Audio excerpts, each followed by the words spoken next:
Hello friend, কেমন আছো সবাই? আশা করি সবাই ভালোই আছো। ভিডিওটা আজকে শুরু করছি আমার বাড়ির গাছের ফুল দিয়ে। দেখো বন্ধুরা, কত সুন্দর ফুল ফুটেছে। তো সবাইকে হাই করে দিলাম। শুভ সকাল বন্ধুরা। তো আমি বসে পড়েছি শাক বাছতে। দেখো, এখানে ছোলার শাক আছে আর মটর শাক আছে। তো আমি একা একা বসে পড়েছি সুন্দর করে শাকগুলো বাছতে।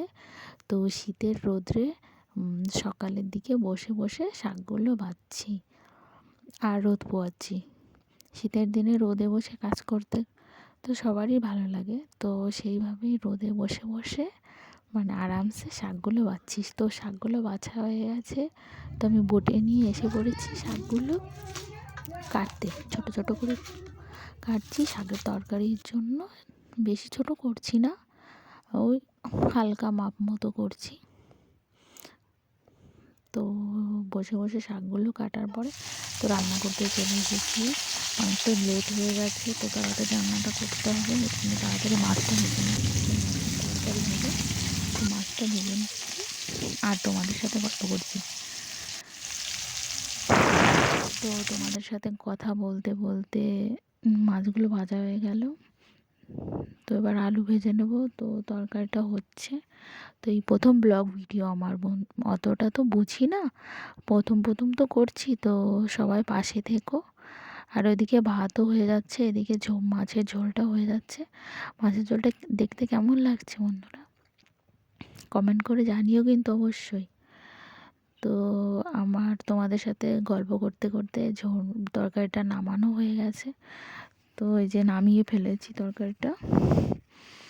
তো আর একটা তরকারি রান্নবো, সেই সময় শাকটা কুটছিলাম, ওটার তরকারি রান্না করবো।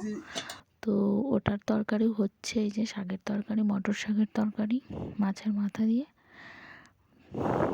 তো শাকের তরকারিটাও নামানো হয়ে গেছে। তো বিকালবেলায় একটু আমরা ঘুরতে এসেছি মাঠের দিকে, কটা রিলস ভিডিও করবো ওই জন্য আসা আর কি। আর এমনি একটু ঘোরা হয়ে যাবে। তো ঘুরতে আসলাম শীতের দিনে, বিশেষ করে শীতের দিনে আর মাঠে বিকালের দিকে আসতে খুব ভালো লাগে। চারিদিকে সর্ষের ফুল, আর সর্ষের ফুল দেখো, সর্ষের ফুল ঝরে পুরো সর্ষে হয়ে গেছে। এখন অতটা ফুল নেই, ফুল সব ঝরে গেছে। তো এখানে আমার বর আবার একটা মোচা গাছ থেকে ছিঁড়ে আমাকে আবার দিচ্ছে, ফুলের মতো করে দিচ্ছে। তো আমরা ঘুরে টুরে বাড়ির দিকে যাচ্ছি। প্রায় সন্ধ্যা সন্ধ্যা লেগে যাচ্ছে, ওই জন্য বাড়ির দিকে যাওয়া হচ্ছে। তো দেখো, খুব শীত করছে। আমি তো পুরো চাদর মানে গায়ে মুড়িয়ে একেবারে চলে যাচ্ছি। তো ভিডিওটা দেখার জন্য অনেক অনেক ধন্যবাদ।